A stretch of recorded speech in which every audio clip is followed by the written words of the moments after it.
the Bob Mills Weather Center, Oklahoma weather expert, Lacey Swope. Well, if you haven't known, we've had historic rains across the state of Oklahoma in the month of July. And just taking you back the past 14 days, this includes, yes, the end of June, but the bulk of this fell the past 11 days. And we have seen anywhere from 5 to 10 inches of rain. I've seen rain gauges with 12 inches. A foot of water has fallen. And yes, it is shattering records, not just daily records, but we've broken records for the start of July. It is the wettest start to July on record for Oklahoma City. Yes, 2023, number one, 8.4 inches is how much we've had. We are breaking the record, and we're continuing to do so with additional rain in the forecast. When you add up all 31 days of July, already this year, we are sitting in the 5th place for the wettest on record, and we will climb up that list likely because more rain headed our way. Due to all the moisture, and then you add the July heat, we're in the unsafe category for the heat index today, well above 110. We will be in the 110 category over the next couple of days, or less than 110, 100, 110, and then we get a little cooler for the weekend. Heat index close to 100, bumps back up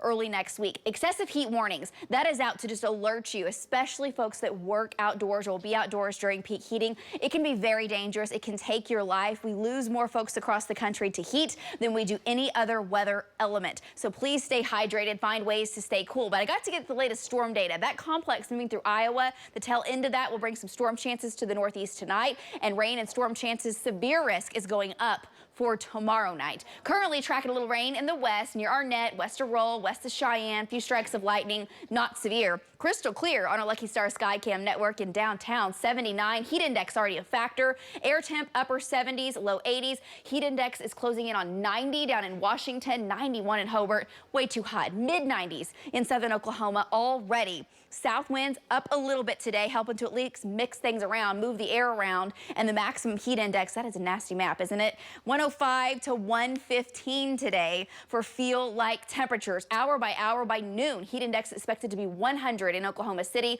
up to 111 later today. Air temp, of course, not quite as hot, but hey, we will feel that heat index for sure. Today, the big story is the heat. Not expecting much moisture on next gen. Here's what future next gen could look like in the morning. Maybe a few thunderstorms to the east and southeast, a few showers and maybe rumbles of thunder tomorrow in northern Oklahoma. Then I'm expecting a complex of storms to move in from Kansas. Storms also coming in from the Texas Panhandle. Those should mostly weaken, but the big threat for weather as far as severe weather goes will be up to the north from Tologa to Woodward to Cherokee to Enid, and that complex will once again arrive in the overnight hours in the Oklahoma City metro. Large hail, damaging winds, and a flooding threat once again. I'm sorry, but that's the way we are looking.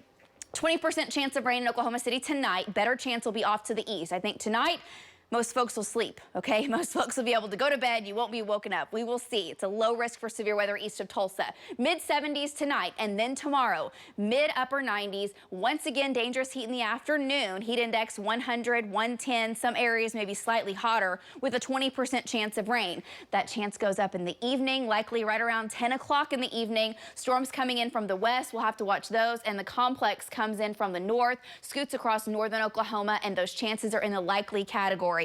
It's a low to a moderate risk for severe weather once again for hail, wind, and flooding. Hail risk this time, quarter to golf ball size hail. Some of the latest data suggests the largest hail stays north of the metro. We will have to see. Sometimes it just barrels on through and doesn't weaken. So as far as a flooding risk, it's a low to a moderate risk because some areas could pick up another couple of inches of rain pretty quickly, and winds. Not everyone gets the big damaging winds, but we may have some bullseyes that get 70, 75, close to 80 mile-per-hour winds as this comes in. So once again, David Payne, the trackers, they'll have you updated, keeping you updated as those storms roll through. Another complex possible Friday night into Saturday, and another chance possible Saturday night into Sunday. We're tracking it, guys.